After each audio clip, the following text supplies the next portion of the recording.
शब्दार्थ दूर लांब, लयीत नादात, गुणगुणत, ओटातल्या ओटात गाणे म्हणत. निरखून पाहिले, नीट निरीक्षण करून लक्षपूर्वक पाहिले. कुऱ्हाडे, कोंबडीचे घर, पिसारा, खूप पिसांचा गुच्छ, ऐटदार, जोगदार, रुबाबदार, छाल, छाळणे, मोहक, सुंदर, आभार मानणे, धन्यवाद देणे, दाट, गच्छ, जाडी, झाडांचा समूह. उत्तरे सांगा. मीनूचे घर कोठे होते? मीनूचे घर शेतात होते. पिसे पाहून मीनूच्या मनात कोणता विचार आला? पिसे पाहून मीनूच्या मनात विचार आला की ही पिसे कोणाची असतील.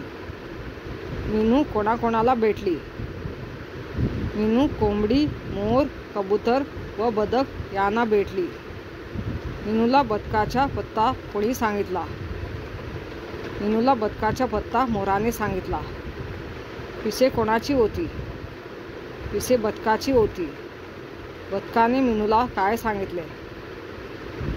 बदकाने मीनूला सांगितले की गळून पडलेली पिसे पुन्हा जोडली जात नाहीत, तेव्हा अशी पिसे तू जपून ठेव. रिकाम्या जागी जुळणाऱ्या योग्य पर्यायापुढे अशी खूण करा. पिसे सापडल्यावर मीनूला पिसे कोणाची आहेत हे माहीत करून घ्यायचे होते. पिसे घरी न्यायची होती. पर्याय पिसे कोणाची आहेत हे माहीत करून घ्यायचे होते. जोड्या जुळवा. बदक, नदी, कोंबडी, कुऱ्हाडे, कबूतर, झाड. उदाहरणे वाचा, त्याप्रमाणे लिहा. उदाहरणे: घर, घरापासून, घर, घराजवळ, कुऱ्हाडे, कुऱ्हाड्यात. गाव, गावापासून, गावाजवळ, गावात. पाय, पायापासून, पायाजवळ, पायात. तळे, तळ्यापासून, तळ्याजवळ, तळ्यात. घरटे, घरट्यापासून, घरट्याजवळ, घरट्यात. तुम्हाला शाळेत वर्गात एखादी वस्तू सापडली तर तुम्ही काय करता?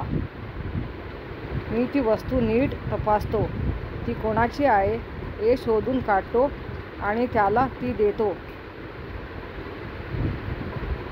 तुमच्या परिसरात आढळणाऱ्या विविध पक्ष्यांच्या पिसांचे निरीक्षण करा व त्यांचे आकार माहिती लिहा. चिमणी. चिमणीच्या पोटाच्या भागावर पांढऱ्या रंगाची पिसे असून पाठीवर तांबूस मातीच्या किंवा तपकिरी रंगाची छोटी पिसे असतात. कावळा.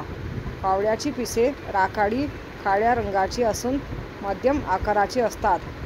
पोपट. पोपटाची पिसे मध्यम आकाराची असून हिरव्या रंगाची असतात. सर्व पक्ष्यांना त्यांच्या पिसांचा उपयोग शरीर रक्षणासाठी होतो. उडताना त्यांना या पिसांच्या पंखांचाच उपयोग होतो आणि ते सहजरित्या उडू शकतात.